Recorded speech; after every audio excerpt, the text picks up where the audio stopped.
Bonjour à toutes et à tous et bienvenue dans cette table ronde qui n'est pas la première des 16e rencontres François Rabelais, des rencontres pour la première fois de leur existence. Les 15 premières étaient en présence, sont cette fois-ci non pas en absence, mais en distance. Voilà. Vous connaissez le thème de cette table ronde, vous avez d'ailleurs sans doute lu le petit texte de présentation que je ne vais pas évidemment relire ou même pas vraiment répéter. La philanthropie alimentaire d'hier à aujourd'hui, charité, point d'interrogation, éducation au goût, point d'interrogation, gastronomie, point d'interrogation. On ne prendra pas forcément au pied de la lettre ces trois questions spécifiques. Je pense que la première va s'inviter de toute façon, sans doute, en particulier dans la première intervention. Cette table ronde permettra à 5, à la fois enseignants, chercheurs, et puis hommes et femmes de terrain, d'intervenir dans une perspective qui est, on l'aura compris, une perspective qui reste historique. La tradition, pour celles et ceux qui ne connaîtraient pas les traditions donc d'une quinzaine d'années des rencontres François Rabelais, c'est que, sauf exception, il y a toujours une table ronde à dominante historique. Ce qui ne veut pas dire qu'on va passer beaucoup de temps dans les siècles les plus reculés. Ce sera quand même le privilège de Bruno Loriot, le premier intervenant, mais on arrivera assez vite à des situations du XXe, voire du XXIe siècle, et à des récits d'expériences présentes. Mais tout ça, ça fait de l'histoire. L'histoire, ce n'est pas synonyme de passé. L'histoire s'intéresse au temps, du moins je pense que Bruno Loriot sera d'accord avec moi, au moins sur ce point-là. Alors, pourquoi philanthropie alimentaire? Parce qu'il fallait trouver un terme unificateur lié à des formes, je dirais, de militantisme en direction de populations qu'il faudra peut-être définir suivant les époques. La définition de ces populations n'est pas la même au Moyen-Âge qu'au XXe ou au XXIe siècle. Des périodes seront simplement survolées. Ce militantisme, qui est un terme tout à fait XXe, voire XXIe siècle, évidemment, anachronique pour des périodes plus anciennes, ce militantisme avait considéré, à tort ou à raison, que cette dimension alimentaire était une dimension essentielle dans un travail qui allait au-delà du rapport à l'alimentation. Ça peut être un travail, d'ailleurs, à connotation religieuse, politique. Bon. Nous allons croiser ces différentes données. Ce qui est clair, c'est que philanthropie alimentaire, c'est évidemment daté, je dirais, pour moi, plutôt siècle des Lumières, avec un débordement sur un 19e très héritier sur ce plan-là du siècle des Lumières. Bien entendu, on ne parlera pas de philanthropie alimentaire au sens strict au Moyen-Âge. On utilisera d'autres termes. La seule idée, c'est qu'il y a peut-être des formes de récurrence. Je ne sais pas si ça sera la possibilité tout à l'heure dans la discussion qui suivra les 5 interventions d'une dizaine de minutes chacune. Il y aura encore à peu près un quart d'heure pour que les intervenants puissent échanger avant de donner la parole au public. Il est possible qu'on discerne quand même des récurrences par-delà les siècles. Mais ce n'est qu'une hypothèse. Peut-être que justement, c'est le changement incessant qui nous frappera. Il m'est avis qu'il n'y a pas que des ruptures. Il y a quand même sans doute des continuités.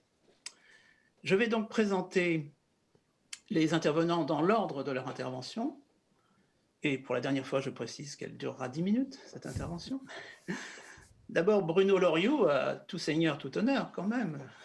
Formule peut-être un peu médiévale, d'ailleurs. Oui. Professeur d'histoire médiévale à l'Université de Tours, président de l'Institut européen d'histoire et des cultures de l'alimentation, et bien d'autres fonctions éminentes, et qui est en train de mettre la dernière main, il nous le confiait tout à l'heure, c'était un secret jusqu'à cet instant, qu'il mettait la dernière main à une histoire de la diététique.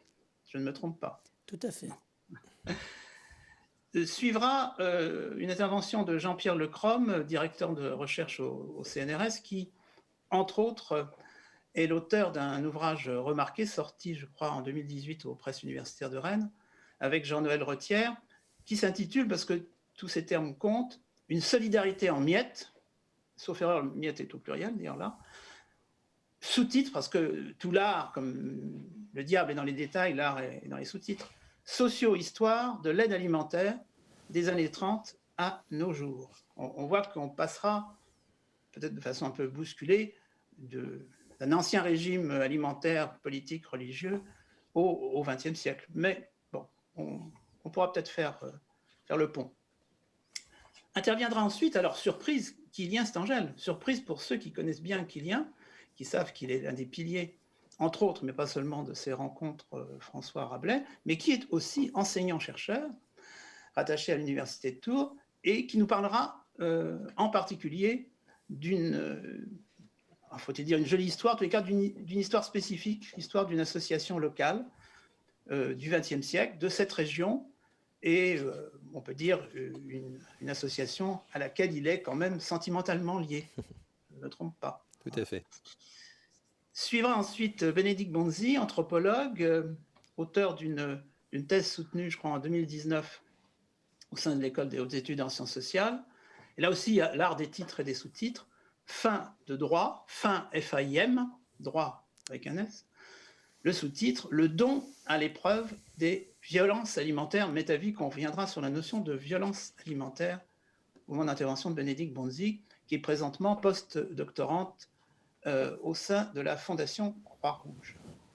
Et enfin, Vanessa Krisev, qui est très fière et qui a bien raison d'être fière de rappeler qu'elle est fondamentalement de formation, donc définitivement, comme on disait au Moyen-Âge, sacerdoce in aeternum, définitivement comédienne, ou si elle préfère actrice, elle a le choix, mais qui est ici principalement comme fondatrice et animatrice d'une association qui s'appelle le Réchaud, R-E-C-H-O. Et en fait, elle nous expliquera ce qu'est effectivement ce projet qu'on peut qualifier de projet solidaire. Et donc, je le répète, si les intervenants respectent à peu près les 10 minutes chacun, nous aurons environ un quart d'heure pour échanger. Donc, n'hésitez pas à commencer à réfléchir à des questions, ou voire pourquoi pas à des objections ou à des compléments d'information adressés à celles et ceux qui seront intervenus avant ou après vous. Et ensuite, dans un monde idéal, vers 15h10, bon, voilà, on pourra donner la parole aux nombreux publics qui déjà nous regardent et nous écoutent. Alors voilà, Bruno, à vous la parole. Merci Pascal.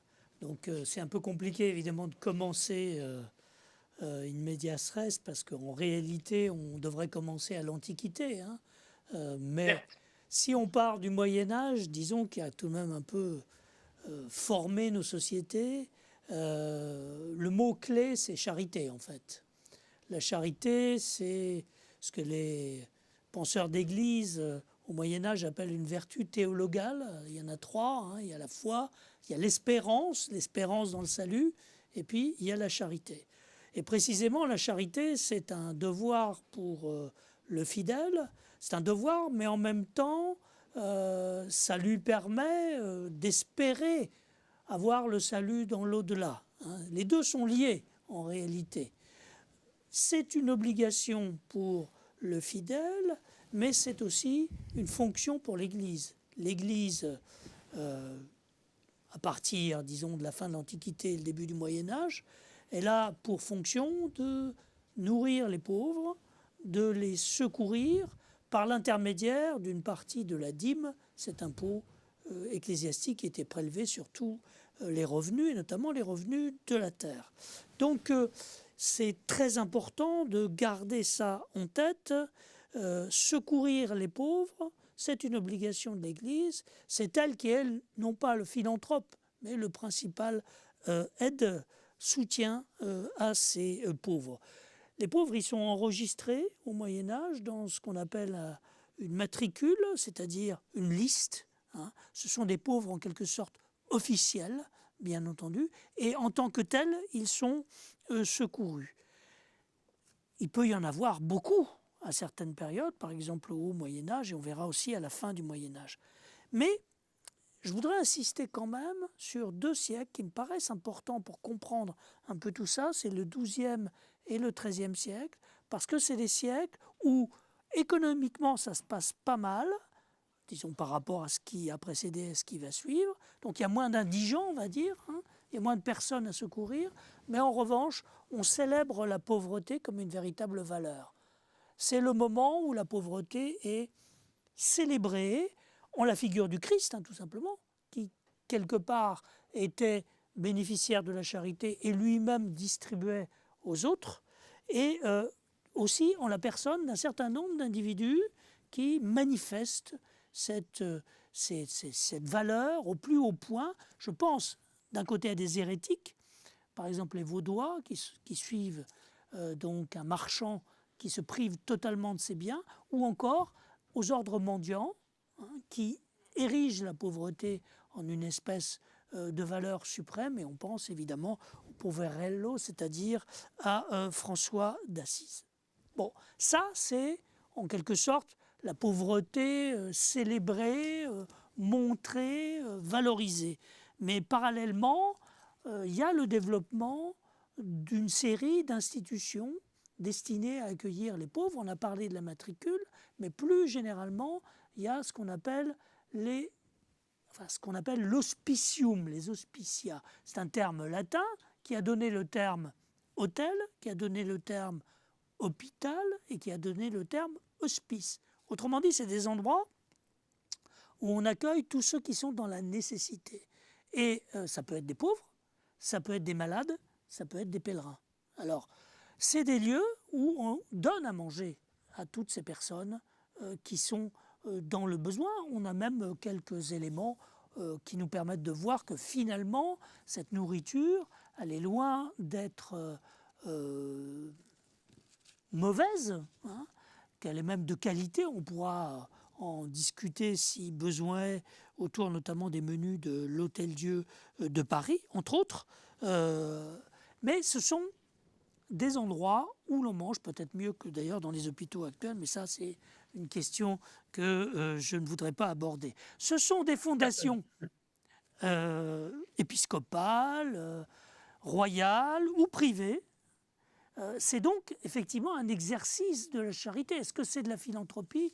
Peut-être pas, hein, puisque c'est pour des raisons assez précises, c'est pas pour l'amour du genre humain, on va dire. Il y a un tournant dans cette histoire, c'est le XVIIe siècle, tout au moins si l'on en croit le grand philosophe et historien Michel Foucault, qui a vu à ce moment-là, au milieu du XVIIe siècle, la mise en place des hôpitaux généraux et ce grand renfermement de tous ceux qui étaient des pauvres, des nécessiteux, des miséreux. Hein. On sait qu'à l'Hôtel-Dieu, à l'hôpital général de Paris, il y avait en 1663 plus de 6000 personnes qui étaient là enfermées d'une certaine manière. Et parmi eux, il y avait des jeunes, il y avait des vieillards, il y avait des enfants, il y avait des prostituées, il y avait des vagabonds. Tout ce monde-là était rassemblé, était enfermé. Hein. C'est ce moment-là fondamental du grand renfermement. Mais ce grand renfermement, en fait, il a été préparé. Il a été préparé à partir du XIVe siècle avec un retournement économique, une crise économique qui a multiplié les situations d'indigence et qui a multiplié évidemment les occasions de faire la charité. Donc il y a des institutions qui se mettent en place à cette époque-là, par les municipalités notamment, pour régler ces problèmes-là. Le pauvre, qui était si célébré dans les siècles précédents, devient en quelque sorte un personnage un petit peu dangereux. Face à cette situation, on a des médecins, par exemple, qui vont écrire des régimes de santé pour les pauvres. Un certain Silvius, autrement dit Dubois, hein, c'est la traduction normale, et donc va écrire notamment un régime pour les pauvres écoliers eux-mêmes, hein, qui font partie de cette catégorie-là. Alors on pourra en discuter tout à l'heure si je n'ai pas le temps de donner des détails, mais c'est une nourriture à base de potage, de soupe, de bouillie, fait de céréales, de légumes et de tous les abats possibles et imaginables. L'État, vous aurez remarqué, n'intervient pas encore, il intervient justement à partir du XVIIe siècle. Et préparant cet hôpital général, on peut évoquer la figure de Théophraste Renaudot. Il se trouve qu'il est né à Loudun, comme moi, mais vous savez, c'est lui qui a fondé le premier journal, la Gazette. Mais en plus, c'est quelqu'un qui a mis en place un mont-de-piété qui permet donc effectivement d'obtenir quelques subsides, quelques prêts. Et puis c'est quelqu'un aussi qui va mettre sur pied un bureau d'adresse où on va s'échanger les offres et les demandes d'emploi, une sorte d'ANPE de l'époque. Alors vous voyez, déjà, il y a une évolution. On est passé de la charité, qui est faite par des individus et l'Église. On passe à l'assistance, c'est l'État qui prend en charge. Et puis aujourd'hui, on a l'aide alimentaire, je pense, dont on parlera assez longuement. J'espère n'avoir pas été trop long. Pas du tout, Bruno. Vous avez même été presque court. Ah, Et ça va nous permettre d'avoir un peu plus de temps tout à l'heure pour les échanges de questions, à la fois sur des points qui ne sont pas de détail, mais qu'on ne pouvait pas développer en 10 minutes, tels que la composition de ces menus. Je pense que ça sera intéressant aux deux époques. Et je vous remercie parce que je crois que vous avez confirmé ce que je suggérais tout à l'heure, à savoir que quand on remonte les temps, on trouve une actualité à ces temps-là, parce qu'une bonne partie de ce que vous avez dit peut peut-être résonner avec des décalages de vocabulaire, de références culturelles, mais bon, m'est avis qu'on va en reparler. C'est peut-être je pense que ce que vous venez de dire, Bruno, est une découverte pour beaucoup des auditeurs, des spectateurs à cette occasion, qui peuvent avoir entendu parler, je ne sais pas, des restos du cœur ou du réchaud, mais pas forcément des hospices généraux, etc. Alors, on va quand même franchir de façon un peu violente les siècles avec Jean-Pierre Lecrom, dans la mesure où, au moment de la préparation de cette table ronde, je m'étais dit, au fond, ce serait intéressant qu'il y ait une mise au point sur la grande philanthropie chrétienne du 19e siècle, j'allais presque dire protestante. C'est-à-dire que clairement, il faudrait qu'il y ait un moment où on puisse revenir sur l'investissement, en particulier des protestants, à partir donc de la Réforme, protestantisme qui devient culturellement, politiquement, quelque chose d'assez dominant au 19e siècle, comme référence. Et il suffit de citer des noms comme Armée du Salut, etc., ou les frères Kellogg et les adventistes pour se dire qu'il faudra peut-être revenir à un certain moment là-dessus dans la discussion. Toujours est-il que là, nous allons nous retrouver avec Jean-Pierre Lecrom au XXe siècle, et précisément dans l'entre-deux-guerres, pour commencer, Jean-Pierre, donc cette socio-histoire de l'aide alimentaire, à ses débuts, du moins à ses débuts, au début de votre étude, parce que bien entendu, elle ne date pas des années 30. Merci Pascal. Oui, ce livre donc, que vous avez gentiment cité, écrit avec Jean-Noël Retière, porte sur une période assez large qui débute dans les années 20 et qui se termine dans les années 2010. Donc c'est de la socio-histoire. Donc ça a été écrit par un sociologue, Jean-Noël Retière, et donc un historien du droit, moi-même. Et socio-histoire parce qu'en gros, on essaye de comprendre aujourd'hui la philanthropie humanitaire, enfin alimentaire d'aujourd'hui avec un recul historique en mobilisant toutes sortes de matériaux, des archives, mais aussi des entretiens, etc. Donc là, ici, je ne vais pas parler ni des Restos du Cœur, ni des banques alimentaires, ni de secours populaires qui occupent une large place dans le livre, mais je vais me contenter de la période des années 30 et des années de l'occupation allemande en France. Donc, dans les années... Alors, une précision quand même, c'est que c'est de la socio-histoire, mais c'est aussi, on pourrait presque dire, de la micro-histoire, parce que l'essentiel de notre investigation a porté sur la ville de Nantes, d'où je vous parle en ce moment.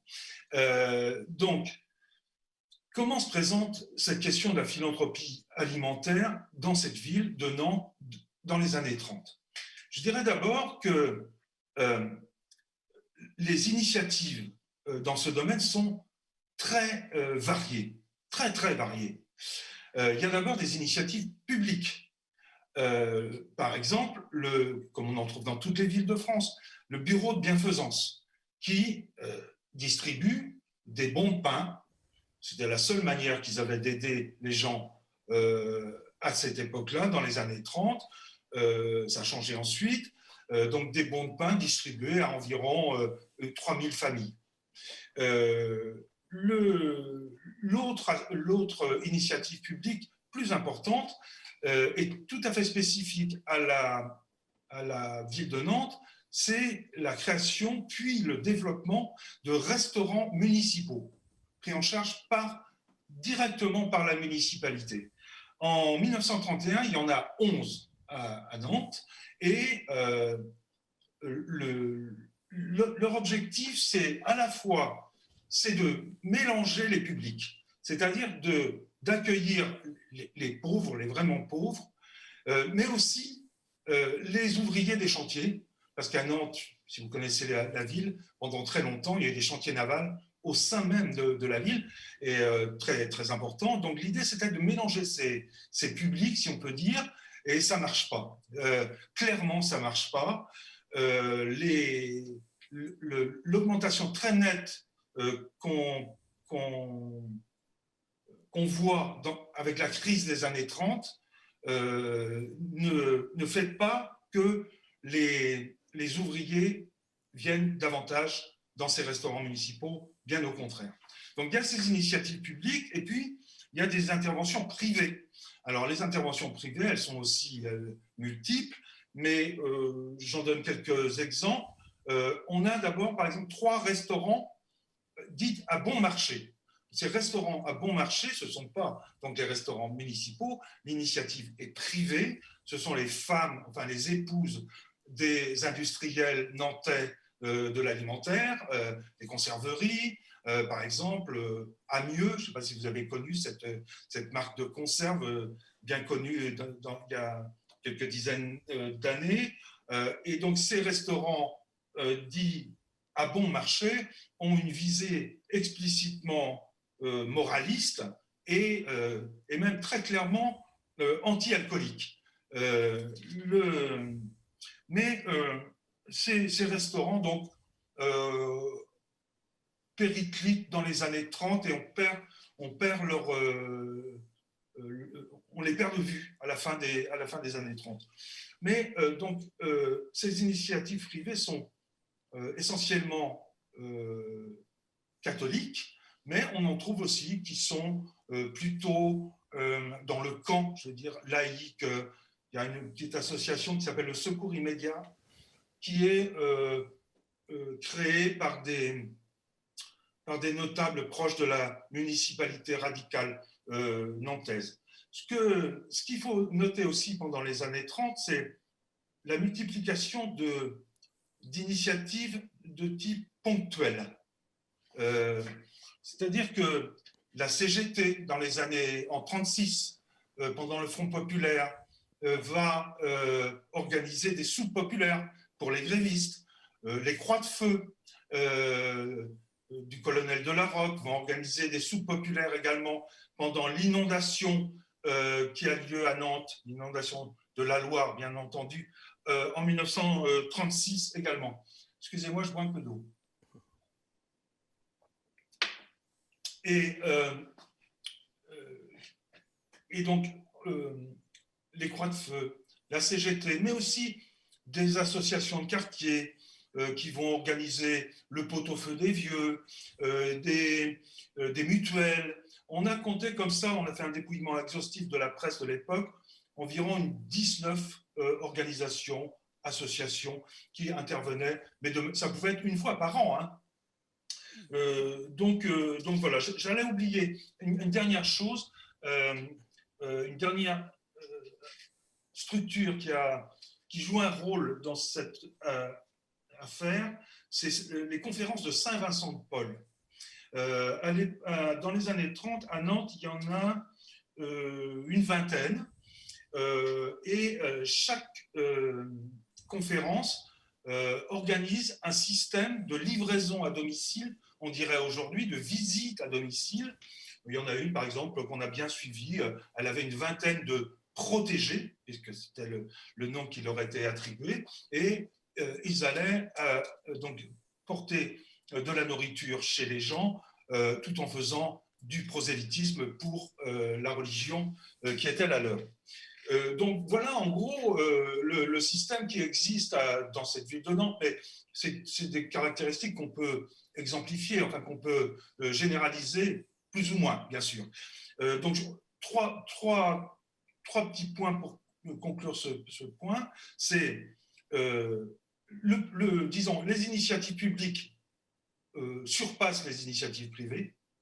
Les initiatives privées sont très très variées, mais essentiellement c'est une affaire d'élite en réalité. C'est une affaire d'élite, principalement catholique, qui peuvent venir de la bourgeoisie ou de l'aristocratie, comme c'est le cas pour Saint-Vincent-de-Paul, mais ce n'est pas exclusif. Et le troisième et dernier point à noter, c'est que l'aide alimentaire se fait essentiellement au restaurant. Le cas de Saint-Vincent-de-Paul, qui va distribuer des colis alimentaires à domicile, est vraiment marginal. Cette configuration se modifie de manière très sensible et très importante avec l'arrivée au pouvoir du maréchal Pétain et du régime de Vichy. Évidemment, c'est pas Pascal Horry que je vais raconter ça, qui connaît ça très bien. Les besoins alimentaires sont très importants pendant l'occupation et surtout dans les centres urbains. Je donne juste un exemple. Dans ce département où je suis actuellement, de la Loire-Atlantique, qui s'appelait à l'époque la Loire inférieure, les Allemands prélèvent chaque mois 2000 bovins, 2000 porcs et 3000 veaux qu'ils expédient en Allemagne. Autant de viande en moins pour, évidemment, les habitants du département de la dite Loire inférieure. L'une des principales réponses qui sont apportées à cette situation tout à fait préoccupante, y compris sur un plan sanitaire et médical, c'est la création d'une association assez méconnue sur laquelle j'ai écrit un livre il y a quelques années qui s'appelle le Secours national. Le Secours national, ça avait été créé pendant la Première Guerre mondiale, puis ça avait à peu près disparu, c'était reconstitué par Daladier en 1939 et Pétain en 1940, par une loi d'août 1940, en a fait une association tout à fait particulière qui avait la tutelle sur l'ensemble des œuvres qui venaient en aide aux victimes de la guerre. Et donc, cette association, association, ce n'était pas une association vraiment, mais enfin, cette organisation, elle pense les victimes civiles de la guerre de manière très très large. Et elle met le paquet, si je puis m'exprimer ainsi, sur l'aide alimentaire. Alors c'est très très varié, hein, ça peut être l'organisation de colonies de vacances, mais qui ont des visées proprement alimentaires, pour que les enfants soient bien nourris, en tout cas mieux nourris qu'ils ne le seraient dans leur famille. Ça peut être la distribution de biscuits caséinés dans les écoles, mais c'est aussi des cantines de toutes sortes. Et donc cette association, cette organisation joue un rôle tout à fait important pendant l'occupation. Je dis juste 2-3 mots, je ne sais pas combien il me reste de temps. Plus beaucoup de temps. Beaucoup de temps. Alors, le Secours national, c'était à peu près 13 000 salariés. C'était 37 000 ou 40 000 bénévoles. C'était à peu près un correspondant dans chaque commune un peu importante du pays. C'était une immense organisation. Et donc, Pucheux, sinistre ministre de l'Intérieur, disait du Secours national que c'était un État dans l'État. Alors, ce qu'il faut dire, c'est que, je passe sur des détails, des chiffres que j'avais prévus. On y reviendra peut-être dans la discussion. On y reviendra, je crois qu'il faut conclure. Je dirais seulement peut-être pour finir que pendant la guerre, vous allez trouver ça bizarre, ce que je dis, mais on a une sorte de collectivisation c'est bizarre de dire ça alors qu'on est pendant le régime de Vichy, mais de l'aide alimentaire. C'est-à-dire que les gens ne mangent presque plus chez eux. Ils vont manger dans les cantines d'entreprise, créées par exemple par les comités sociaux d'entreprise, les comités patates de la charte du travail. On va manger dans les popotes, la popote municipale, la popote de la préfecture, les cantines subventionnées par le Secours national. Et donc, il y a un changement très, très important de cette aide alimentaire. Un dernier point pour finir, c'est qu'il y a un débat sur lequel on peut revenir, notamment pendant l'occupation, mais pas que, sur les formes que prennent cette aide alimentaire. Est-ce qu'on va déjeuner, parce qu'on ne va pas dîner, mais est-ce qu'on va déjeuner dans une cantine, donc on se déplace pour aller manger avec d'autres, ou est-ce qu'on va acheter des produits alimentaires, par exemple dans les charcuteries, pour aller manger chez soi avec ses enfants en famille? Et ça, ça fait l'objet de débats particulièrement nourris. On dit les rescos ou les placos pendant l'occupation. J'espère ne pas avoir trop débordé mon temps de parole. Mais non, mais merci Jean-Pierre. D'ailleurs, la comparaison entre votre exposé et le précédent montre bien déjà cette part de continuité, ne serait-ce que par le biais de la religion chrétienne, et de rupture avec le rôle quand même, dans des situations exceptionnelles comme celle de la Deuxième Guerre mondiale, de l'État. Je ne suis pas du tout choqué par la formule collectivisation, parce que le régime de Vichy, c'est un État qui se veut fort. Il est d'ailleurs extraordinairement faible à l'égard des Allemands, mais c'est quand même une dictature. Donc il y a effectivement, on le sait bien, une étatisation dont d'ailleurs la Libération tiendra compte aussi, hein, parce que la part de continuité entre Vichy et la Libération dans tous les domaines n'est pas niable. Pour l'anecdote, puisque vous avez signalé ces conférences de Saint-Vincent-de-Paul et ces visites à domicile, il y a un film de l'époque de l'occupation qui s'appelle Douce, de Claude Autant-Lara, avec une fameuse séquence de visites chez les pauvres, qui avait été censurée par Vichy, et Autant-Lara a rétabli les 2 ou 3 phrases de révolte de la première version à la Libération. Ça concerne une visite chez les pauvres, c'est un classique de l'histoire du cinéma. Bien, eh bien, je pense qu'on ne va pas être très loin chronologiquement. Alors, on va peut-être être très loin idéologiquement, je ne sais pas, avec ce que va nous dire Kilien Stingel à travers une monographie concernant là aussi une association. Donc, on reste dans, peut-être pas la micro-histoire, mais en tous les cas, les monographies locales qui sont, on le voit bien à travers le cas de Nantes, tout à fait inspirantes. Kilien. Oui, tout à fait. Pour ma part, on s'éloigne un petit peu du bassin ligérien sans trop. Ça se déroule dans la Nièvre. Alors, c'est de la petite histoire dans la grande histoire, naturellement, hein. Et comme vous le disiez tout à l'heure, Pascal, il y a un rattachement naturellement très personnel, compte tenu que cela commence par un individu, puis après un groupe d'individus. Ce premier était mon grand-père qui, en quittant l'Alsace en 1933, est parti se réfugier dans un village de la Nièvre, à Clamecy, en Bourgogne, et pour s'intégrer, comme un Alsacien qui s'intègre dans une Bourgogne, il faut créer une forme d'amitié et pour cela, au pied de son jardin, il crée tout d'abord une commune libre, une forme d'association de quartier, on dirait aujourd'hui, et avec les quelques personnes qui l'entourent dans les jardins avoisinants, ils réfléchissent à aider les personnes les plus désœuvrées de l'époque, qui étaient les personnes âgées, comme l'a déjà dit Monsieur Lecrom, et ils distribuent les productions de leur propre potager à ce moment-là. Et puis arrive naturellement 1939, prisonniers de guerre, évadés, maquisards, traducteurs. Ils s'aperçoivent, lui et ses amis, en tant que maquisards, qu'il y a d'autres personnes à aider, que sont les prisonniers de guerre, en accompagnant la Croix-Rouge, en organisant quelques événements pour arriver à créer des colis alimentaires. Et puis tous les travailleurs, à partir de 1945, tous les travailleurs déportés également. Donc, ce qui est aussi original, c'est que pour trouver donc des subsides, il organise des bals, ce qui est très à la mode à l'époque, mais également des tables rondes et des conférences autour de la culture et de la culture gastronomique. Comme quoi, ce que je fais aujourd'hui n'a rien d'original. Et puis par la suite, il va essayer d'organiser cela de manière un petit peu orchestrée. Ils vont, dès les années 47, 48, organiser des événements de plus en plus structurés, à savoir des ramassages de ferraille, des ramassages de matériaux de type papier ou des ramassages de tissus, des choses pour lesquelles j'ai œuvré dans ma jeunesse également.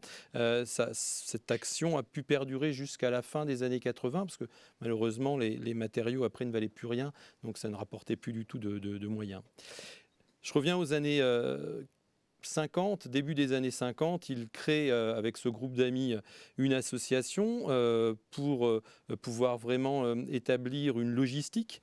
Il crée les premières prestations gastronomiques, c'est-à-dire des goûters à destination des personnes âgées. Le premier repas était en 1952 sera un repas autour de la galette des rois, en se faisant accompagner des restaurateurs locaux qui voudront bien accueillir leur événement. Et puis hiver 54, l'appel radiophonique de l'abbé Pierre, naturellement.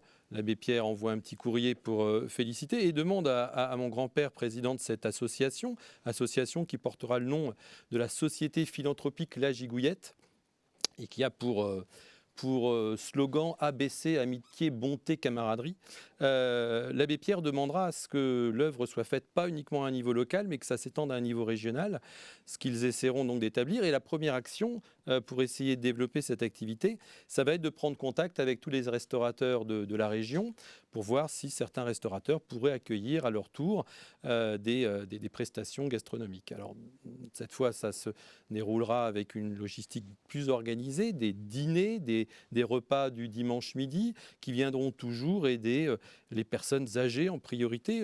Dans cette période-là, on est toujours sur cet axe de nécessiteux, les personnes les plus âgées, parce que le système des retraites est en train de se mettre en place et n'est pas encore totalement finalisé.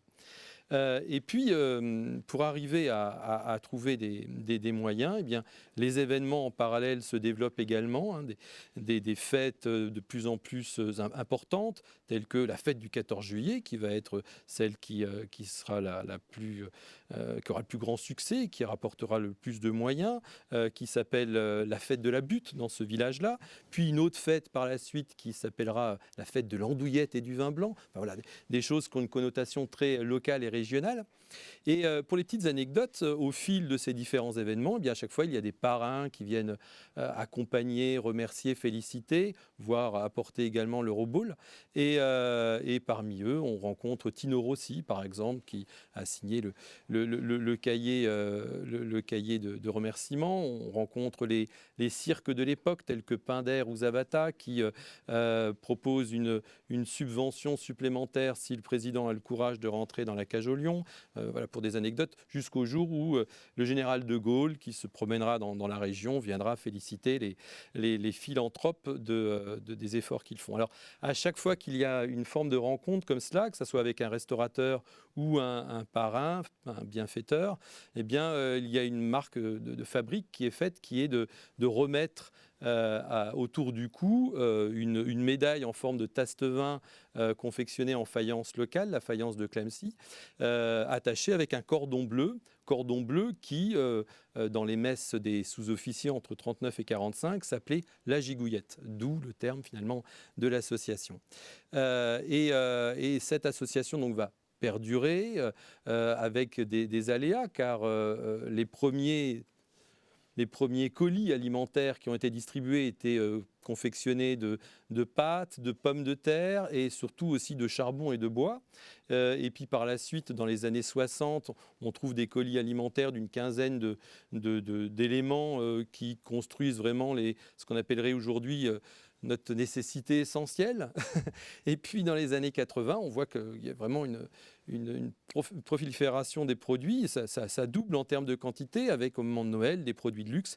Et dans les années 2000, eh bien, il n'y a plus de colis alimentaires, il y a simplement des bons d'aide alimentaire à aller retirer auprès de la supérette de quartier, pour la bonne et simple raison que les bénévoles, quant à eux, eh bien, ont aussi vieilli.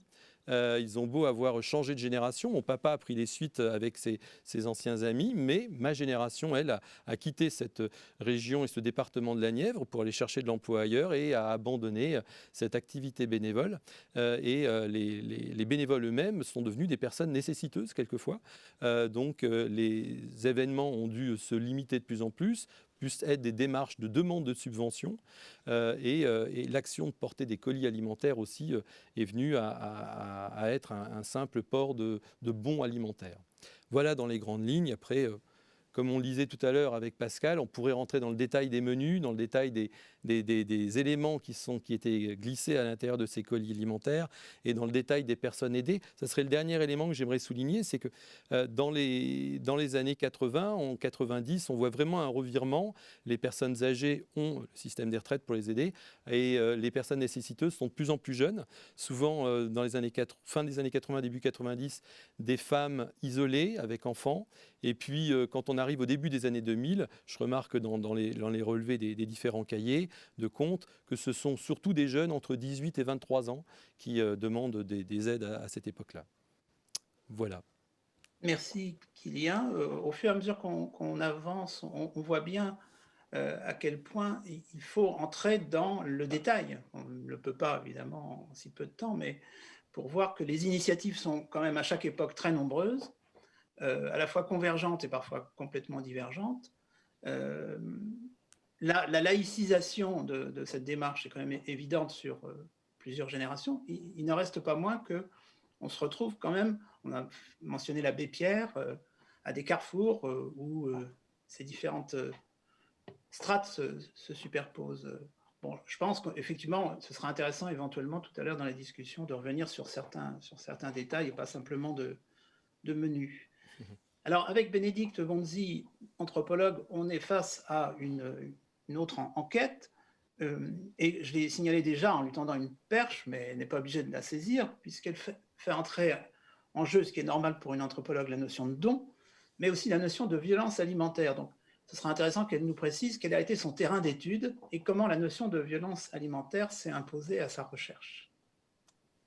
Tout à fait. Alors, bonjour à tous et merci beaucoup pour ces rencontres et l'occasion d'échanger et de relier ces sujets dans une période historique. En tout cas, pour moi, c'est passionnant.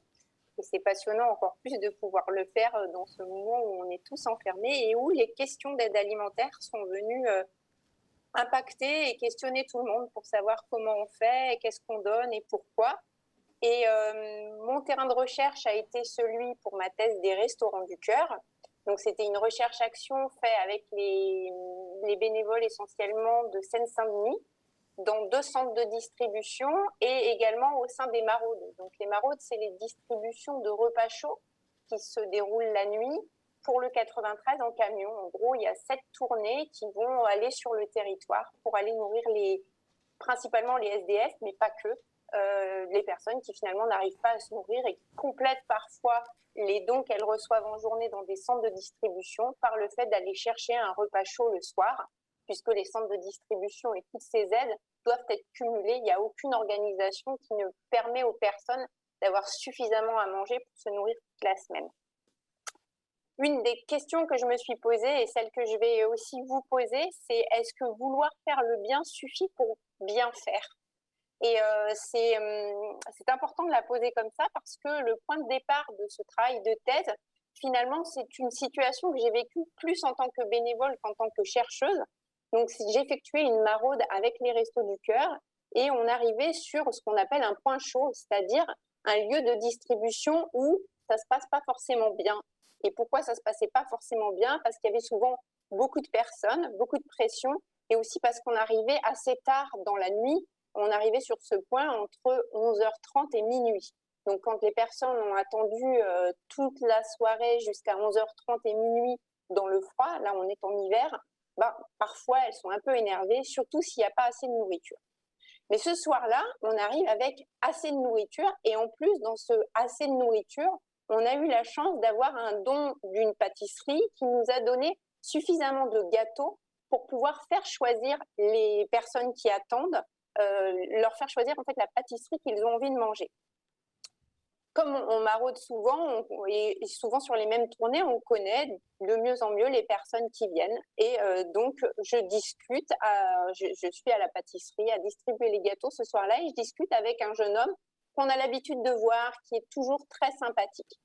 Il choisit ce soir-là un éclair au chocolat. Il est très content en fait d'avoir cet éclair au chocolat. Et pendant qu'il discute avec moi, il se le fait dérober par un de ses collègues.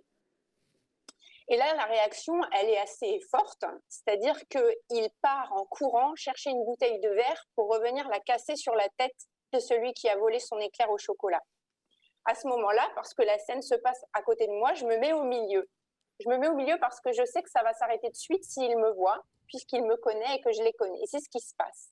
Et ce que je réalise à ce moment-là, c'est toute la violence qu'il y a dans ce don alimentaire, parce que je vais ressentir la pression physiquement. Et je réalise qu'en fait, en tant que bénévole, au-delà de distribuer de la nourriture, on contient une violence qui est présente.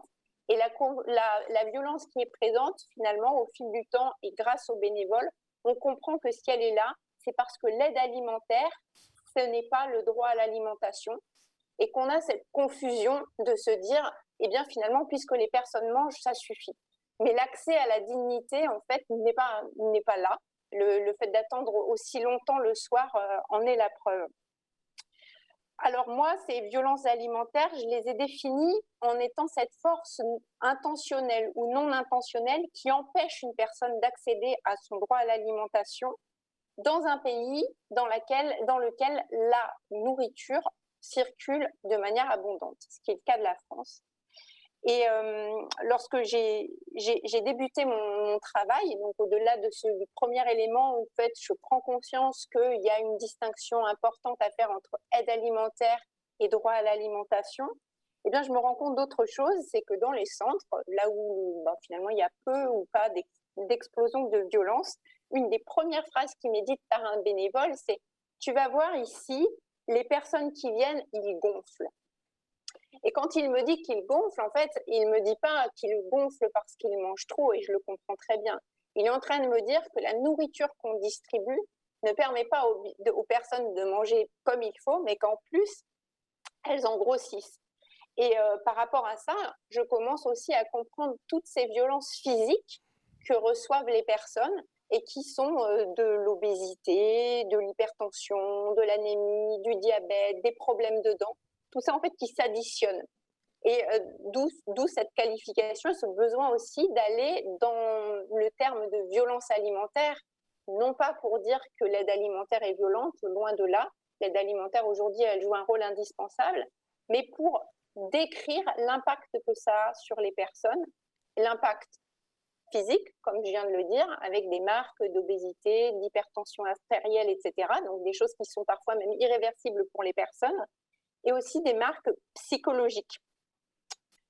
Avant de passer à cet impact psychologique, je voudrais aussi préciser que le fait de ne pas avoir recours à un droit, par exemple le droit à l'alimentation, c'est, comme le disait le fondateur d'ADD Carmonde, la perte des droits en cascade. Et du coup, c'est aussi dans ce cadre-là que les personnes ne vont pas avoir recours à la santé. Tout comme après, ça les éloigne également du travail. Tout comme après, ça les éloigne également du logement. D'où le fait de penser aussi l'aide alimentaire, pas de manière négative, mais comme cette chaîne à tirer qui permet en fait de garder le lien avec les personnes. Donc, je voulais aussi évoquer et préciser ce que je peux entendre par violence psychologique qui sont subies par les personnes. Donc, toutes ces violences qui sont inhérentes à l'aide et aux dons. Et de rappeler, comme je suis anthropologue, que le don, c'est vraiment 3 moments. On a le fait de donner, de recevoir et de rendre. Alain Caillé va y ajouter un moment important qu'a pas repéré Marcel Mauss, qui est le moment de la demande. Et je crois que ce n'est pas du tout anodin de réfléchir à la demande parce qu'on se rend compte de l'inadéquation entre ce que les personnes demandent et ce qu'elles reçoivent. Donc voilà, c'est important aussi de l'avoir en tête. Ce qui va se passer dans les distributions alimentaires, on va pouvoir les regarder à travers ce qui peut être le cercle vertueux du don, donc son univers symbolique, qui fait circuler bien plus que de la nourriture, et qui peut devenir aussi un cercle diabolique, dans lequel donner va être un moyen de dominer, recevoir un moyen de se soumettre, et rendre un impossible. Puisqu'en fin de compte, on se rend compte dans beaucoup de dispositifs d'aide alimentaire qu'on n'a pas d'attente particulière de la part de la personne qui reçoit l'aide. Au-delà de ça, dans le changement actuel et notamment le parallèle assez incertain qui a été fait entre lutte contre le gaspillage alimentaire et aide alimentaire, de vouloir utiliser les surplus de la grande distribution pour nourrir les personnes, la contrepartie n'est pas attendue de la part de celui qui reçoit de la nourriture, mais la contrepartie est donnée par l'État, grâce à la défiscalisation, à celui qui a donné de la nourriture. Et ce qui alerte, en fait, nous fait considérer le bénéficiaire de l'aide alimentaire, finalement, comme une variable d'ajustement d'un système qui surconsomme sans réfléchir aux dispositifs en fait, nécessaires pour agir contre la surconsommation et donc la production excessive de certains produits au départ. Combien est-ce qu'il me reste de temps, s'il vous plaît ? Disons officiellement 2 minutes. Très bien, je pense que ça va aller. Donc, pour aller un petit peu plus loin dans l'impact psychologique, j'ai choisi dans mon travail de faire un parallèle en fait, avec les violences faites aux femmes, notamment à travers les travaux de Marie-Françoise Irigoyen. Pourquoi ? parce qu'il me semblait important de rendre visible quelque chose qui est invisibilisé aussi et qui est pourtant hyper présent. Par exemple, le contrôle des personnes en leur demandant de justifier leur situation de pauvreté. Toute l'intimidation aussi qu'il peut y avoir autour des personnes qu'on va juger. Toutes les menaces qui pèsent sur les personnes dans une file d'attente quand elles ne savent pas ce qu'elles vont recevoir. Et puis, je ne vais pas tout vous détailler, mais un autre élément qui me semble très important et au cœur de ces rencontres, c'est tout ce qui est de l'ordre de l'inversion de la faute et de la culpabilisation des personnes à qui on va reprocher de ne pas savoir manger, de ne pas savoir se nourrir et de trop grossir. On va donner des conseils alimentaires à des personnes qui finalement n'ont pas accès à de la nourriture de qualité, n'ont pas accès à une cuisine non plus dans bien des cas pour transformer ces produits. Et en fait, on les charge encore, non seulement de prendre des produits qui n'ont pas trouvé de débouché autre, mais en plus, on leur demande de malgré tout ça, bien se porter et faire attention à cet équilibre alimentaire. Donc, pour conclure, je voulais dissocier vraiment les dons qui alimentent l'aide alimentaire en deux catégories. La catégorie des dons indirects, où il y a une non-rencontre entre les personnes, c'est finalement cette idée de faire le bien à distance. C'est aussi cette idée où on attend un retour, notamment par rapport aux grandes surfaces, en fait, qui contractualisent leur convention de don. Et en anthropologie, on pense que le don, c'est l'absence de contrat et l'incertitude. Donc peut-être il y a une interrogation à avoir sur qu'est-ce qui est en train de rentrer dans l'aide alimentaire. Est-ce qu'il s'agit toujours du don lorsque l'on contractualise? Et je voulais aussi vraiment souligner le côté très positif qu'il reste dans le don et dans la rencontre des échanges directs, où là, il y a vraiment une forme de résistance dans le lien qui se tisse entre bénévoles et bénéficiaires qui vivent une histoire commune pour arriver finalement petit à petit à aller vers plus de justice à travers la question de l'alimentation et grâce à l'alimentation. Il y a dans les produits dits de mauvaise qualité qui sont distribués dans l'aide alimentaire une capacité des bénévoles à les charger de tout un univers de justice morale et sociale qui rendent ces produits finalement peut-être pas bons à la santé, mais bons pour la personne qui est raccrochée et pour laquelle un retour est possible, ne serait-ce que par un sourire, par exemple. Merci. Votre exposé se termine sur le mot sourire. Est-ce que vouloir faire le bien, c'est bien faire? Je pense que Bruno pourrait retrouver là-dedans des problématiques multiséculaires, avec des formules aussi absolument définitives et d'ailleurs redoutables. L'enfer est pavé de bonnes intentions, vous savez. Quand on réfléchit à ça, ça trouble.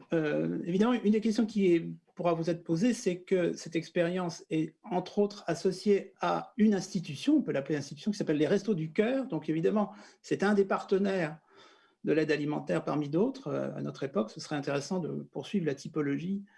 On aura peut-être l'occasion d'y revenir dans la discussion dans maintenant peu de minutes. Vous avez, à juste titre, insisté dans votre problématique sur la notion de droit.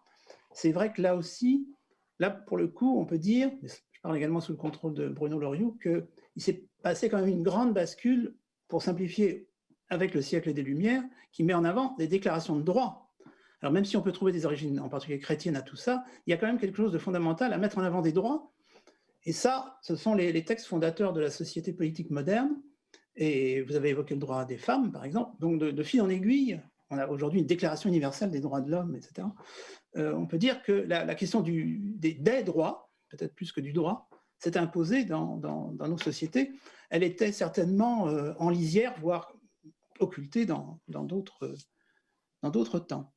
Et voilà, nous arrivons. Alors, on a compris, Bénédicte, que vous aviez participé à des maraudes, mais vous étiez quand même fondamentalement une chercheuse. D'ailleurs, c'était de l'observation participante, n'est-ce pas?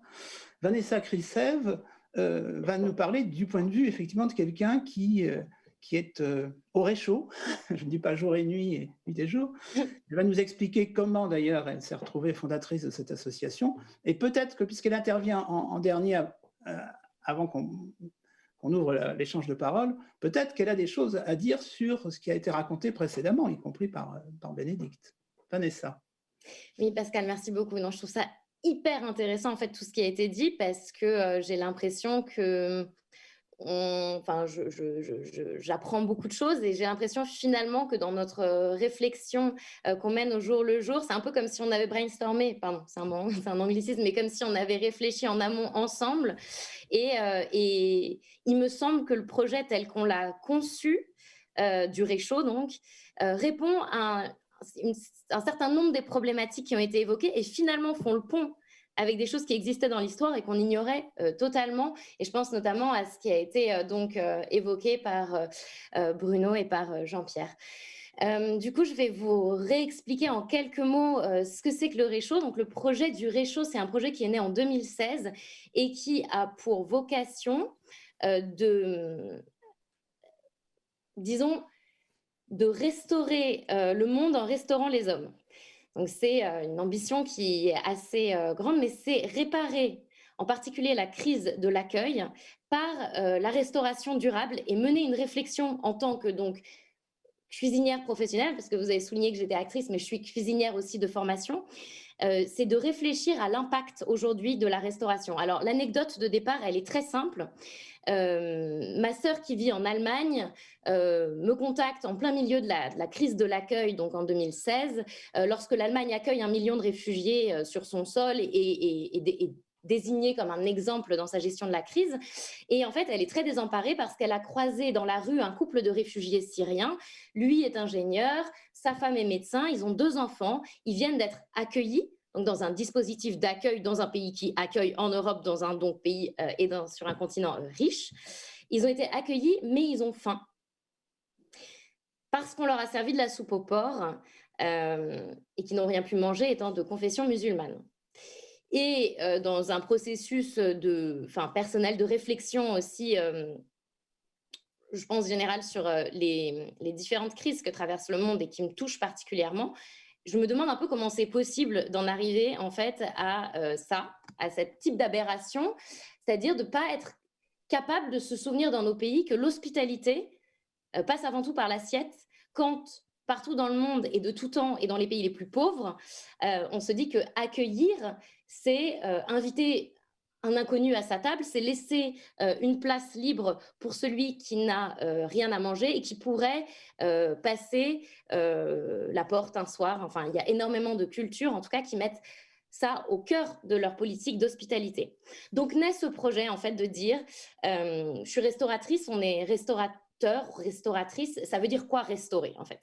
Et donc, ensemble, amenons la cuisine et la restauration durable sur les camps, dans les centres d'accueil, à travers des ateliers collaboratifs où on se rencontrerait, on remettrait la question de l'humain et de l'humanité au cœur du propos.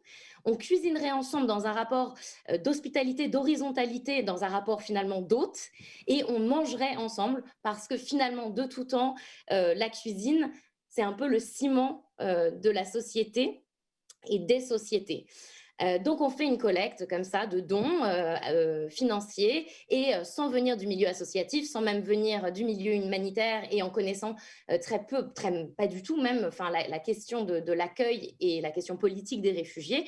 On part au bout de quelques semaines avec ce projet d'animer des grands ateliers collaboratifs de cuisine sur les camps et de faire se rencontrer les populations accueillantes et accueillies.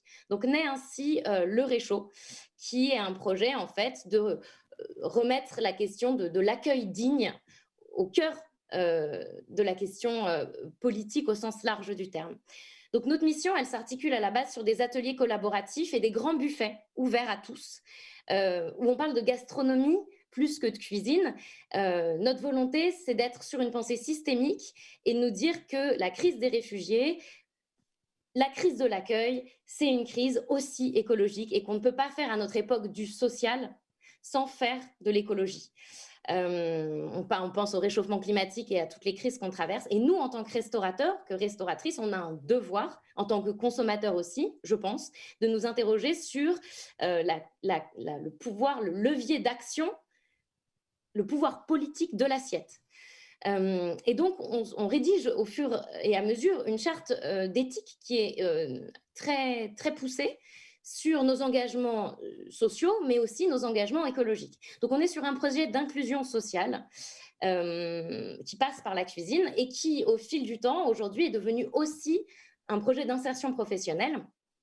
On a été, dès le départ, à fédérer un réseau de restaurateurs reconnus, étoilés, qui ont porté avec nous le projet, qui ont voulu s'associer sur le terrain et animer avec nous ces ateliers de cuisine, rencontrer les publics, éventuellement les accompagner quand il y avait des volontés de s'insérer.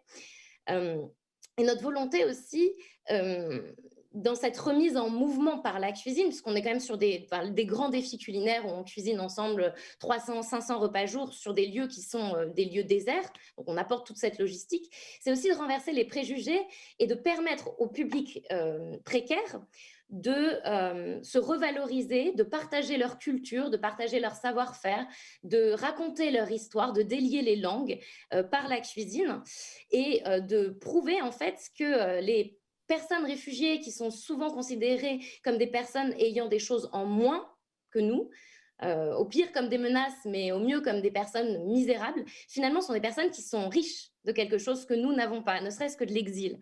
Donc en reconsidérant ces publics-là, je pense qu'on peut aussi concourir à leur redonner de la dignité en leur permettant de nous inviter à leur propre table et d'avoir cet échange horizontal. Donc on n'est pas vraiment sur de la charité, de l'assistance, de l'aide alimentaire, où on donne à la main qui se tend. On est plus sur le faire ensemble, cuisinons ensemble pour restaurer le monde. Je voulais aussi rebondir sur la question du mélange des publics, parce qu'on a un projet phare dans l'association qui est un projet en fait de restaurants éphémères solidaires qui viennent brasser tous les publics d'un territoire. Donc, on l'a fait à Arras en 2018 et on est en train d'en construire d'autres. Il s'agit de venir mailler tout un territoire et de ramener au restaurant des personnes de tous horizons qui vont pouvoir se restaurer à prix libre en toute discrétion, puisqu'en fait, le vote du prix qu'on met dans l'assiette est invisibilisé, donc on le fait dans des urnes secrètes. Et on a à une même table des personnes qui vont avoir payé leur repas 100 € et des personnes qui vont l'avoir payé 50 centimes, peu importe. Le geste est juste de donner pour à nouveau ne pas être sur un rapport de charité, mais vraiment on met le prix qu'on peut mettre. Et donc, ces lieux-là permettent de brasser les publics. Et on a fait une mesure d'impact sur ce qui a été fait à Arras et on s'est rendu compte que vraiment tous les corps de métier étaient représentés sur ces 10 jours de restauration éphémère solidaire qui sont l'aboutissement, encore une fois, d'un maillage du territoire qui, lui, prend entre 12 et 18 mois. Il s'agit d'aller trouver les têtes de réseau et d'aller rassembler les personnes. Donc, c'est un travail de fourmi, en fait, qui est de créer un cadre propice à la rencontre pour que la rencontre se fasse autour de la table et autour du bien manger ensemble. Et cette question, en fait, du bien manger, du manger intelligent, du produire intelligent, actuellement, elle est vraiment centrale parce qu'il se trouve qu'avec la crise, on a été donc impacté dans notre capacité à faire des ateliers de cuisine et à rassembler de grandes quantités de personnes autour des ateliers de cuisine. Et on a été très vite sollicité pour faire de l'aide alimentaire, ce qu'on n'a finalement pas trop l'habitude de faire, en tout cas dans cette forme-là. Et on s'est interrogé sur ce que c'était justement que de faire de l'aide alimentaire intelligente.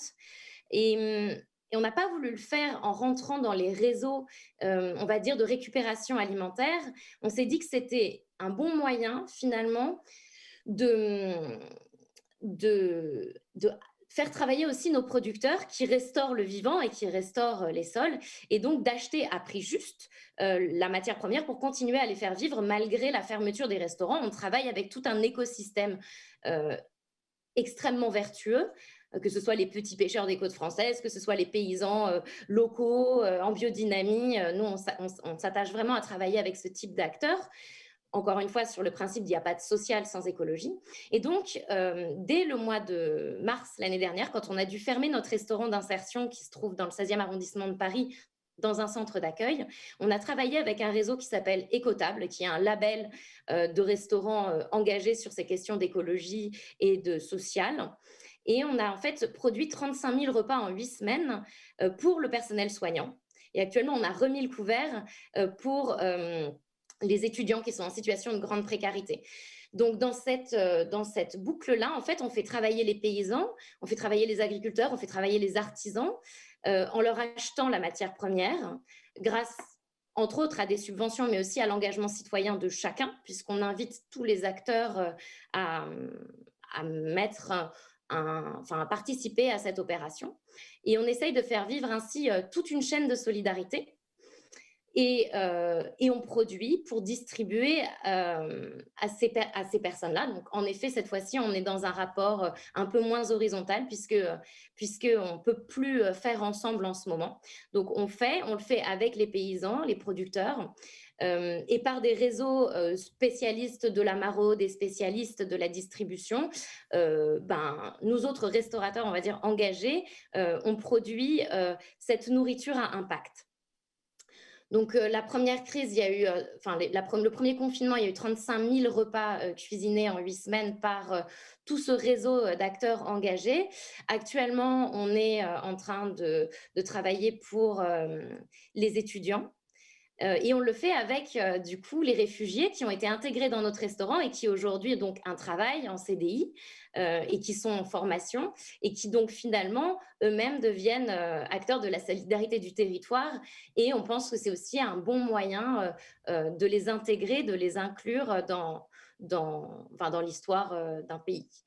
Voilà ce que je peux dire. On essaye de bien faire. Et on pense en tout cas que c'est un droit aujourd'hui en France et en Europe de manger bien. Donc, vous ne voulez pas forcément faire le bien, mais bien faire, pour reprendre la formule de tout à l'heure. Je pense qu'on essaye de faire les deux. Bien sûr. Est-ce qu'on peut dire que le modèle du réchaud s'étend, il y a un moment où c'était assez concentré, si j'ai bien compris au départ, entreprise d'insertion, etc., sur un quartier de Paris, en tous les cas sur Paris. Vous avez parlé d'un centre d'accueil, donc vous avez parlé ensuite d'Arras, etc. Donc peu à peu, ça Alors, c'est l'inverse. On a démarré en étant extrêmement nomade et mobile, puisque notre volonté, c'était d'être témoin actif de la crise de l'accueil et de rayonner à travers les territoires. Donc, on est allé à Grande-Synthe, sur le centre d'accueil, enfin, sur le camp humanitaire de Grande-Synthe. On est allé en Belgique, dans différents centres d'accueil. On a fait des missions ponctuelles à Paris. Petit à petit, on a sédentarisé une partie de l'opération, qui aujourd'hui est représentée par cette entreprise d'insertion, en tout cas, de restaurants d'insertion professionnelle à Paris, mais il y en aura d'autres, il y a vocation à se déployer. Et on a l'association qui continue avec ce grand réchaud, en fait, ce projet de restaurant éphémère solidaire, de maillage des territoires, de faire une ville de France tous les 2 ou 3 ans. Donc, on a à la fois du sédentaire et à la fois du nomade. Très bien. Alors, je ne voudrais pas abuser de ma position en posant moi-même des questions, donc j'aimerais bien que parmi les 5 intervenants, il y en ait peut-être un ou une qui décide d'intervenir en ajoutant des éléments ou en posant une question, peut-être à commencer par Bruno, puisque lui, il peut considérer maintenant la question avec une certaine perspective. Je ne sais pas si Bruno, vous êtes tenté de... Oui, je trouve plein de points, effectivement, de réflexion dans tout ce qui a été dit, parce que pour moi, je voulais dire ça au départ, l'histoire, c'est pas seulement quelque chose qui est destiné à éclairer nos décisions et nos comportements actuels, ça doit aussi s'appuyer sur un retour qui vient de ce que l'on observe aujourd'hui et qui nous donne un autre regard sur l'histoire. Donc c'est sans cesse une interaction entre les deux éléments. C'est pour ça que c'est tout à fait passionnant. Et en écoutant, moi, alors je ne sais pas si c'est vraiment des questions ce que je vais dire. Hein. C'est plutôt des réflexions un peu générales. Mais par exemple, il me semble très important de faire une histoire. Alors vous allez me dire, c'est encore de l'histoire, mais une histoire sur le long terme du droit alimentaire. Je trouve que c'est pas c'est peut-être pas complètement fait. Voilà, hein. On en parle beaucoup du droit à l'alimentation. Là, il y a le droit de l'alimentation, il y a le droit à l'alimentation. C'est que c'est différent, mais finalement, on n'a jamais essayé de prendre les choses comme ça sur le long terme, dans la longue durée, d'essayer de voir justement les continuités, même dans les instruments juridiques qu'on possède et dans les outils en quelque sorte intellectuels. Autre élément aussi qui me frappe, c'est la question de la qualité en fait, c'est-à-dire qu'on raisonne toujours au fond en matière de quantité, parce que aussi on est dans des sociétés très bureaucratisées où au fond il y a des statistiques, hein, et les statistiques laissent passer tout un tas de choses. Et dans nos approches à nous historiens, quelquefois on oublie la qualité, on oublie que, y compris dans des repas prévus pour les plus modestes ou qu'ils se confectionnaient eux-mêmes, il y avait une recherche de qualité, donc une gastronomie, pour répondre un peu à l'idée de cette table ronde et peut-être aussi de l'ensemble des rencontres. Donc voilà, c'était plutôt ce genre de choses qui me venaient en écoutant ce que disent les uns et les autres, une aide au regard que peuvent porter les historiens sur le passé. Voilà. Donc c'est assez égoïste, somme toute, mais bon. Voilà. Non. C'est quand même assez synthétique. Avant de donner bientôt la parole à Agathe Courdeau-Montagne qui va gérer le flux considérable de questions qui va venir du public, est-ce que Jean-Pierre, Killian, Bénédicte auraient des choses à ajouter à la lumière de ce qui a été dit par les autres, ou voudraient avoir des précisions, ou faire part de découvertes? Jean-Pierre? Je veux bien dire un mot. Oui. Oui. Il y a deux choses. Le droit, alors moi je suis historien du droit. Ben oui, c'est pour ça. Donc je veux rebondir sur ce que dit Bruno, c'est-à-dire que comment interviennent les règles de droit dans ce qui nous occupe? Moi je vois deux dispositifs. Il y a, le premier, c'est ce qu'on a appelé longtemps l'amendement Coluche, c'est-à-dire que les gens qui donnent de l'argent aux associations qui font de l'aide alimentaire, donc des Restos du Cœur, mais pas seulement. Aujourd'hui, ce sont les banques alimentaires, le Secours populaire principalement, peuvent déduire un certain nombre déduire de leurs impôts en partie ce qu'ils versent à ces associations. Et il y a donc un volet fiscal, et puis il y a un autre volet qui concerne la grande distribution, avec la loi Garot, qui date de, je crois, 2015. Vous savez, Garot, c'était un ministre socialiste de l'agriculture. Donc, il s'intéressait beaucoup à cette question de l'alimentation. Il a organisé tout un dispositif obligatoire pour les grandes surfaces, les hypermarchés, les supermarchés, en matière d'invendus. Donc, c'est les deux comment dire, dispositifs que je repère, de dispositifs juridiques. Mais ce que je voulais ajouter, c'est que ce dont on parle, Bourdieu aura sans doute appelé ça un champ, le champ de l'aide alimentaire. Et ce champ, il a énormément changé dans les années 80, au milieu des années 80. C'est dans l'histoire, en tout cas du XXe siècle et du début du XXIe siècle, c'est vraiment une période très, très importante. Vous savez, c'est une époque où on parlait de nouveaux pauvres. Il y avait la courbe du chômage était très, très, comment dire, en croissance très nette. Et là, il y a eu une conjonction d'événements. Il y a eu notamment la volonté de Jacques Delors au niveau européen d'utiliser les surplus agricoles européens pour contribuer à l'aide alimentaire. Et par ailleurs, il y a eu l'initiative de Coluche de créer les Restos du Cœur, qui s'est appuyée en réalité assez largement sur cette initiative de Jacques Delors. Et donc, le paysage qui existe aujourd'hui, avec 3 associations dominantes, donc, je répète, le Secours populaire, les Restos du Cœur et les banques alimentaires qui viennent des États-Unis et du Canada, c'est un modèle importé. Le paysage qui existe aujourd'hui, en fait, il a pas mal changé depuis les années 80, mais il est quand même issu de cette période. D'ailleurs, Jean-Pierre, vous me faites penser que depuis la première intervention, celle de Bruno, on voit bien qu'il y a aussi un effet de conjoncture. Il y a des conjonctures, on le voyait pour le XIIe, XIIIe siècle, des conjonctures qui provoquent un certain nombre de mutations institutionnelles. Et on voit bien que la crise des années 30, la guerre, l'entrée dans le chômage de masse, tout ça, ça a quand même des effets sur les sujets dont on parle. Bien sûr, évidemment. Et ces conjonctures, si je puis me permettre, Pascal, ont amené à chacune leur lot de nouveaux profils aussi de demandeurs d'aide alimentaire.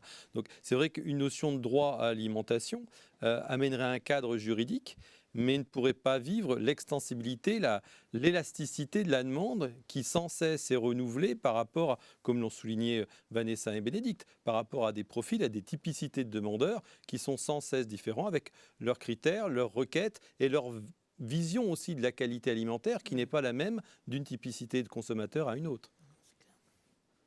Et puis comme on l'a vu avec Bénédicte, mais surtout avec Vanessa, s'invite dans le débat le rapport au durable, à l'écologie, etc. C'est-à-dire que chaque époque ajoute une couche aux contraintes et en même temps aux ouvertures. Bon, c'est à la fois une contrainte supplémentaire, un élément de critique supplémentaire des dispositifs anciens, et puis en même temps, c'est une manière sans doute de les ancrer dans des préoccupations contemporaines.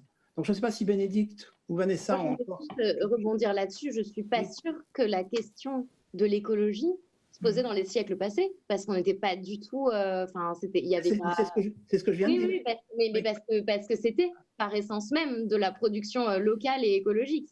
Ah non, alors là, ça peut-être que Bruno pourrait intervenir là-dessus. Vous savez qu'il y a une part de mythe complet de la qualité alimentaire des siècles passés, mais ça c'est un autre débat. Disons, mais ce qui est clair, c'est qu'en revanche, notre époque est soucieuse d'un rapport à ce qu'elle a appelé l'écologie. Mais enfin, bon, je ne vais peut-être pas faire dévier le débat, mais c'est une illusion de penser qu'il y avait une alimentation, d'ailleurs on le sait déjà, elle n'était pas forcément une alimentation qui permettait de lutter contre des phénomènes qui pouvaient aller jusqu'à la famine ou au moins la disette. Et par ailleurs, la qualité alimentaire n'était pas forcément liée à ces bonnes vieilles sociétés communautaires rurales qu'on a parfois idéalisées. Mais ça va se problème. En revanche, ce qui est vrai, c'est qu'il y a un objet qui s'est appelé l'écologie politique qui maintenant s'invite, ça c'est clair. Et le développement durable, qui ne se confond pas complètement d'ailleurs avec l'écologie politique, c'est clairement d'actualité, ça c'est tout à fait évident. Bénédicte, vous vouliez intervenir? Oui, je voulais bien sûr profiter de ce qu'a dit Jean-Pierre Lecomte pour pousser en fait les questions autour de ce que sont en train de devenir les dispositifs de défiscalisation ou le dispositif de la loi Garot, en interrogeant sur le premier la place que l'on donne aux particuliers et aux dons privés dans l'orientation qu'on va donner de l'aide alimentaire. Et sur le second point aussi, d'interroger, en fait, voilà, ma fille veut participer, vous poser des questions aussi. Et sur le second point, de vraiment, je l'ai dit très très rapidement dans la présentation, mais par rapport au dispositif de la loi Garot, on se retrouve dans une situation où finalement, les demandes que l'on entend, ce sont les demandes des grandes surfaces pour écouler leur surplus. Et on attribue aux structures de l'aide alimentaire d'accueillir de manière obligatoire ces dons-là qui ne correspondent pas forcément, ou même des fois pas du tout, aux demandes des bénéficiaires. Et là aussi, on a un gros écart en fait qui est à évaluer où certains bénévoles de la Croix-Rouge, puisque en ce moment c'est avec eux que je discute, ont le sentiment d'être devenus le Veolia des grandes surfaces parce qu'ils viennent distribuer gratuitement. Donc ce que cette loi, récupérer gratuitement, ce que cette loi a changé, c'est que la distribution alimentaire avant était quelque chose de payant pour les grandes surfaces. Et au jour d'aujourd'hui, non seulement ils n'ont plus à payer cette destruction d'aliments, mais on vient leur chercher gratuitement ces surplus pour lesquels ils perçoivent une défiscalisation.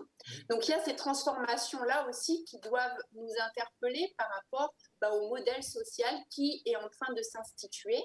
Et sur la dernière question de l'écologie, là aussi c'est assez intéressant de voir toujours dans le rapport d'évaluation de la loi Garot qu'on met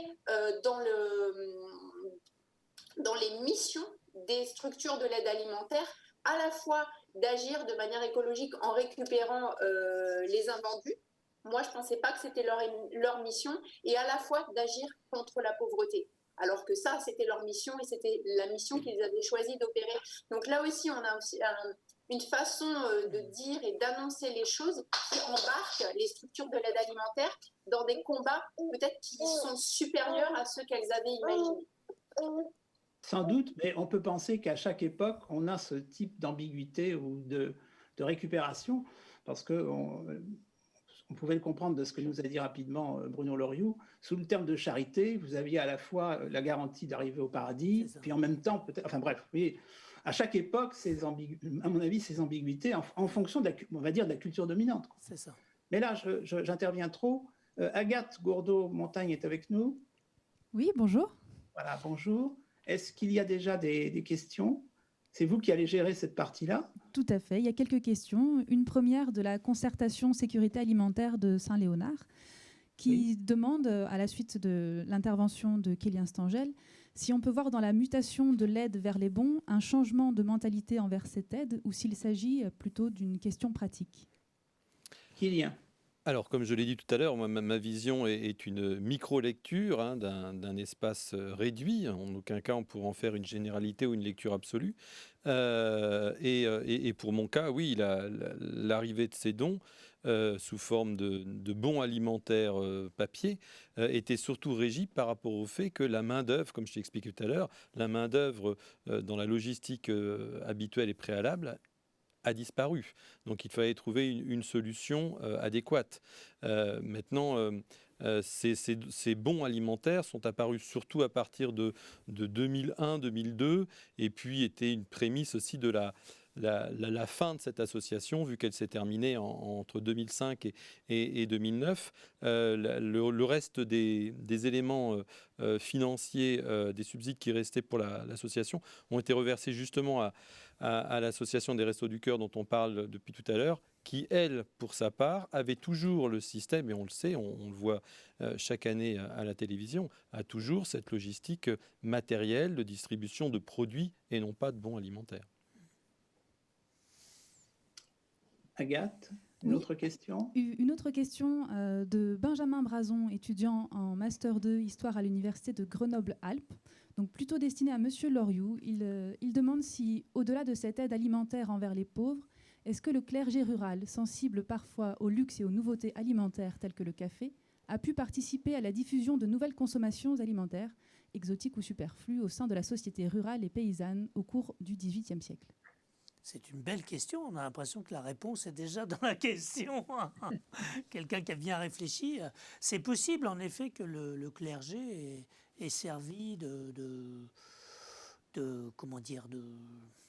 d'intermédiaire, de médiateur dans la diffusion des innovations alimentaires, en effet. Sans doute le clergé urbain, sans aucun doute. Le clergé rural, là, j'ai pas de réponse bien précise à fournir et d'exemple. Mais c'est du domaine, effectivement, de la probabilité, incontestablement. Après ça, est-ce que ces innovations ont profondément transformé les consommations rurales avant, disons, le 19e siècle? C'est ça qui est un petit peu compliqué. On sait qu'il y a quand même une longue durée, une histoire de longue durée des consommations alimentaires de base, disons. Et c'est à peu près, grosso modo, la même chose depuis le XIIIe siècle jusqu'au XIXe, avec des variations qui concernent par exemple la consommation de viande. Voilà. Donc, mis à part ces variations, il y a quand même une grande stabilité. Donc, est-ce que les innovations alimentaires se diffusent beaucoup dans les campagnes? C'est peut-être la question qui était derrière votre question. On peut avoir peut-être quelques doutes là-dessus. Merci. Agathe, d'autres questions sont arrivées? Oui, alors une question plutôt pour Bénédicte Bonzi. On nous demande quel serait dans ces cas-là le modèle alimentaire le plus adapté pour répondre à la demande des personnes dans le besoin. Vaste problème. Je vais surprendre personne en disant que j'ai pas la réponse. Mais si j'ai pas la réponse, c'est certainement parce qu'il y en a plusieurs et que les réponses sont très liées aussi au territoire et aux besoins des personnes. C'était intéressant aussi de repenser aux bons parce que les bons en termes d'accès à l'alimentation et de choix des personnes sont finalement beaucoup plus appréciés que les paniers déjà constitués. Donc, en fin de compte, il y a beaucoup de choses à prendre en compte et également aussi là où en sont les personnes. Si une personne ne peut pas cuisiner parce qu'elle vit à la rue, en effet, elle est contente de recevoir un repas déjà préparé. Si une personne a accès à une cuisine, elle aura besoin d'autre chose. Et en ce sens-là, c'est important de penser la diversité des aides, mais en correspondance finalement aux demandes des personnes. Et peut-être en acceptant le fait qu'il n'y a pas une solution miracle, mais il y a énormément de solutions qui finalement prennent souvent forme dans les rencontres en fait, entre les personnes et dans la création de petites initiatives.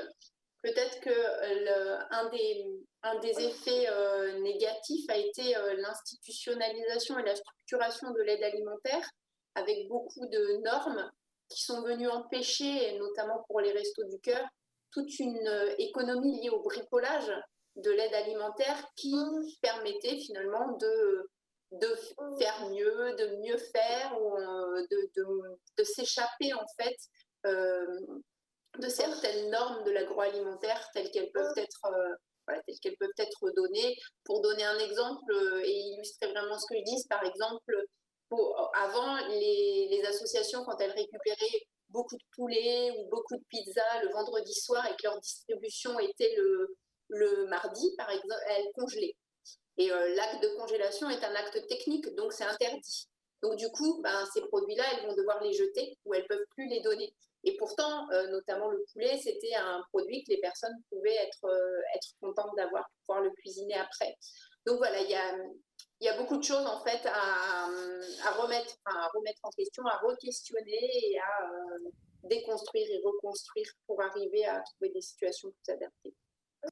Est-ce que en continuant sans doute à construire et déconstruire. Vanessa, vous vouliez dire quelque chose? Non, je voulais quand même dire que, il y a une espèce de, avec les lois dont on a parlé, il y a une espèce d'économie parallèle du gaspillage alimentaire, entre guillemets, qui existe aujourd'hui, que si le gaspillage alimentaire, ce qu'on appelle le gaspillage alimentaire de l'agro, s'arrêtait, j'ai l'impression qu'il y a un pan entier de l'économie qui s'effondrerait, même en termes d'association et tout. Or, le problème pour moi, c'est quand même assez objectif de dire que tant que l'aide alimentaire passera par l'agro, on donnera de la nourriture de très très mauvaise qualité aux personnes en situation précaire. On ne peut pas dire que ce qui sort des circuits de l'agro, c'est nutritif et c'est intéressant sur le plan nutritionnel. Je pense qu'il faudrait réussir à réinventer une aide alimentaire qui part quand même d'un produit cuisiné par des artisans ou par des cuisiniers et du produit brut, du produit sain. On arrive sur des produits qui sont morts quand ça sort de l'agro. Comment on peut ramener de la vie avec du produit mort? Moi, franchement, c'est un truc que je n'arrive pas à comprendre. Un beau sujet de table ronde, hein, n'est-ce pas, Bruno et Kylian? Oui, tout à J'ai fait. déjà entendu d'ailleurs des tables rondes là-dessus, certaines années. Agathe, il y a d'autres questions? Alors, une dernière question, toujours de la concertation sécurité alimentaire Saint-Léonard, qui demande si le prosélytisme est fortement lié à l'histoire de l'aide alimentaire. On pourrait préciser prosélytisme. Ah oui, Enfin, mais on a bien compris, enfin, je oui, peux redonner déjà la parole à Bruno, mais tout le monde peut intervenir. On a bien compris qu'il y a eu un prosélytisme religieux. Il faut quand même se rappeler qu'on prend des exemples, alors qu'il faudrait bien avoir un point de vue planétaire qui serait d'ailleurs fascinant, peut-être même redoutable. Mais on prend ici des exemples dans des cultures qui sont de racines chrétiennes. oui, c'est ça. Et vous avez entendu parler de l'Eucharistie, par exemple. Enfin bref, c'est du lourd quand même. Tout ça, c'est du lourd. Mais prosélytisme, c'est absolument évident, mais toutes sortes de prosélytisme. Déjà, Jean-Pierre Lecrom montrait bien qu'à travers l'exemple de Nantes, années 30, vous avez une demi-douzaine de familles prosélytes, plus ou moins concurrentes, parfois proches, parfois absolument à couteau tiré, mais qui peuvent se retrouver sur le même terrain, y compris les croix de feu, par exemple, bien entendu. Je rappelle que l'idée de soupe populaire est une idée alors très répandue dans les années 30, de l'extrême gauche à l'extrême droite, par exemple. Le prosélytisme, je ne dirais pas est partout, mais certaines conditions de température et de pression. Mais peut-être que, je ne sais pas, Jean-Pierre ou d'autres veulent revenir sur le prosélytisme. Oui. Je veux bien dire un mot, alors peut-être pas seulement sur le prosélytisme, mais de manière plus générale.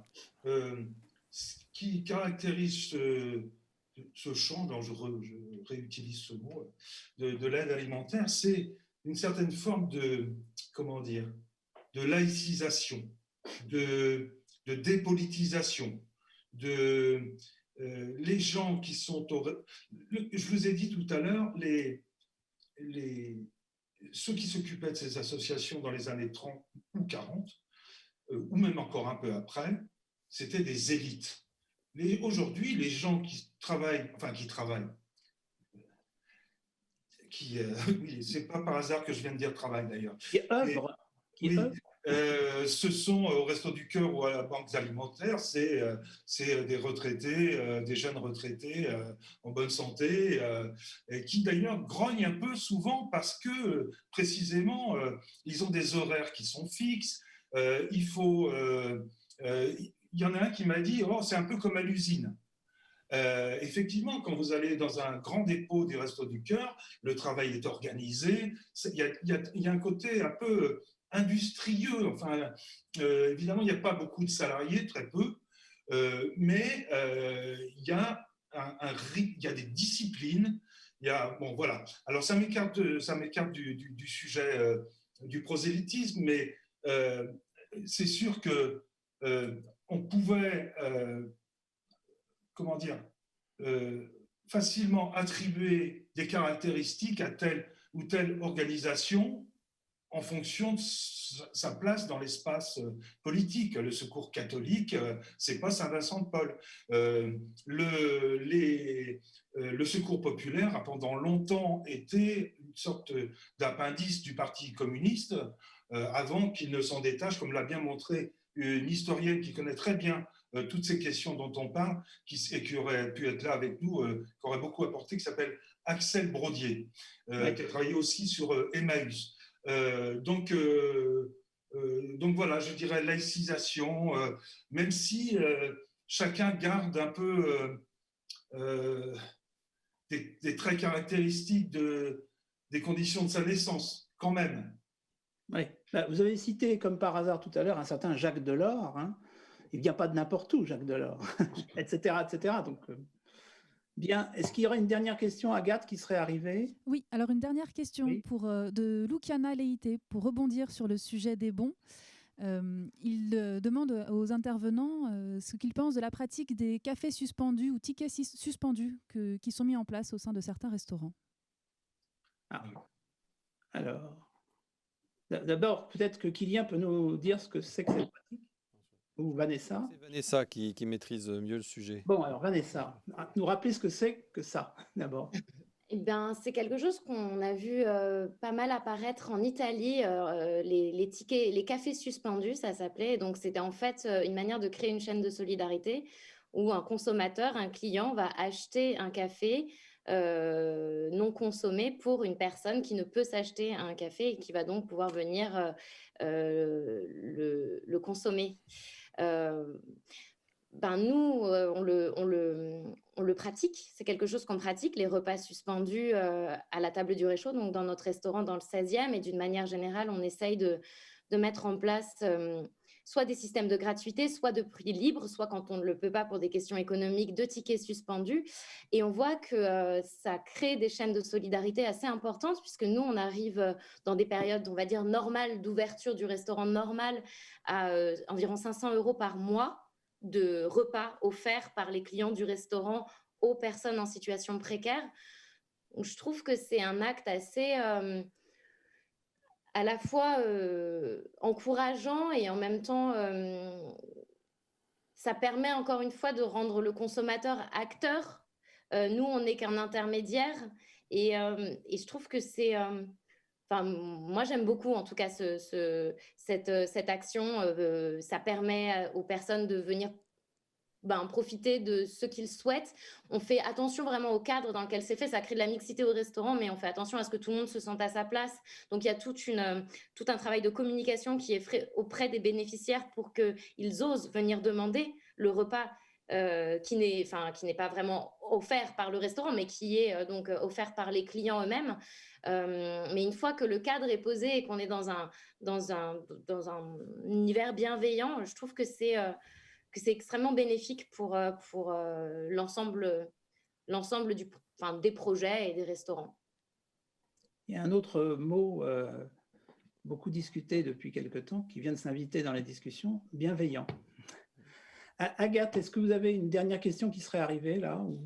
Alors, pas d'autres questions. On a fait le tour pour l'instant de ce qui a été soumis. Je me tourne vers Monsieur le Président, là, Bruno Loriot, Kylian. On s'arrête là? Oui, ça a été voilà. un très bon débat. Merci à toutes et à tous. J'ai l'impression que ça a été un échange assez enrichissant. D'abord pour les intervenants eux-mêmes. Et je pense que c'est un des objets de ce type de table ronde, n'est-ce pas? Merci. Alors, à bientôt pour des rencontres François Rabelais en présence, et entre autres peut-être en présence de certains de vos invités de cet après-midi. Merci. Merci beaucoup. Merci beaucoup. Merci, à bientôt. Thank you.